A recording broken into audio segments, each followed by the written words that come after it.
We begin tonight with breaking news out of Boston, where a federal appeals court has overturned the death sentence of Boston Marathon bomber Dzhokhar Tsarnaev. Good evening, everyone. Thanks for joining us here for Western Mass News at 6. I'm Jordyn. Tsarnaev was convicted of the bombing in April of 2015, nearly 2 years after the incident took place at the finish line of the Boston Marathon.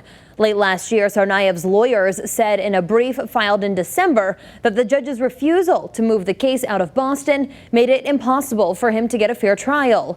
In today's ruling, the judge states Tsarnaev should receive a new penalty phase trial, but he will at minimum spend the rest of his remaining days locked up in prison. Tsarnaev was convicted of all 30 charges against him. The marathon bombings killed 3 people and wounded more than 260. We'll have more on this story, including reaction out of Boston tonight on Western Mass News 11 at 11. Turning our focus now to Hurricane Isaias forming overnight in the Caribbean, and now he may have sights on Western Mass. For the latest on what we can expect with this storm and this weekend's forecast, let's check in with meteorologist Jacob Wyckoff. Hey, Jacob. Hey, Jordyn. Yeah, we're watching this storm closely because we are now in the cone of concern. By the time we get into Tuesday and Wednesday of next week, the National Hurricane Center has whatever this storm is, a tropical system or a hurricane, in our neighborhood. And we'll get to that in just a second. But now the system at 75 miles per hour spinning just to the north of Cuba over the Bahama Islands. This is forecast to make its way through the Bahamas and close to the coastline of Florida. But what I'm watching for, see these cluster of clouds that are showing some elevation? That's showing that this has signs of some strengthening, and we are expecting this to stay a hurricane over the coming hours and days as it moves through the Bahamas. It skirts right along the Florida coastline, makes a path up towards, let's say, Charleston or into Myrtle Beach, somewhere making a landfall in the Carolinas, and then eventually into southern New England. This would be around the Tuesday night into Wednesday morning time frame. And with us under that cone of concern, it's not too early to start thinking about what you would do in the event of a landfalling tropical system. We'll have more on that coming up in just a few minutes. Jordyn, back to you. Jacob, thanks. And here's a look at the latest number of COVID-19 cases coming into our newsroom. So far, the state reports 387 new cases with a total number of 109,787 in the Bay State. There are 14 more deaths to report today, bringing the statewide death toll to 8,389. Now to sports news, the latest on the New England Patriots. Earlier today, head coach Bill Belichick spoke to the media for the first time during training camp. Western Mass News reporter Kayla Burton joins us live in studio to break down what he said regarding the 2020 season, as well as the quarterback competition. Kayla? Jordyn, head coach Bill Belichick says this is a day-by-day operation where they're anticipating moving from a virtual training camp to an in-person training camp for the first time, possibly this weekend. Belichick hosting a virtual meeting with the media for the first time in the preseason today, emphasizing the importance of safety among the players. Good news comes to the Patriots as no player on the team was tested positive for the coronavirus. However, COVID-19 testing continues for the players today.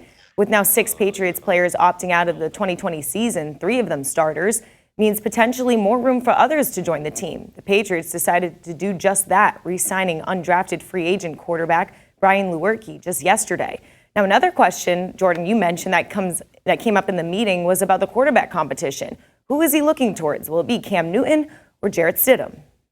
I think, that spot's the same as all the other spots on the team. We got a long way to go, and, we'll see how things turn out. I can't control how players perform. That's up to them. We'll give everybody an opportunity and, see what happens. Things worked out. We spent, quite a bit of time with Cam, and, he spent quite a bit of time with us. I think it was some, mutual interest, and we spent quite a bit of number of different people and number of different conversations, and I think just trying to see how the fit would be, and it was very positive on our end, and I'm glad it worked out. Cam Newton also posted a picture on Twitter earlier today with Gillette Stadium in the background saying, quote, "What's poppin'?" So it looks like he's getting ready to get back into the swing of things as well.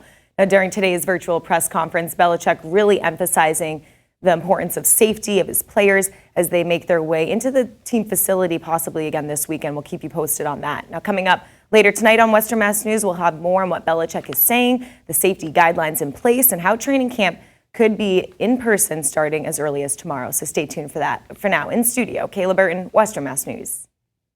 Kayla, thanks. And don't forget, baseball is back on Fox. You can catch our very own Boston Red Sox taking on the New York Yankees this Saturday starting at 7 on our sister station, Fox 6.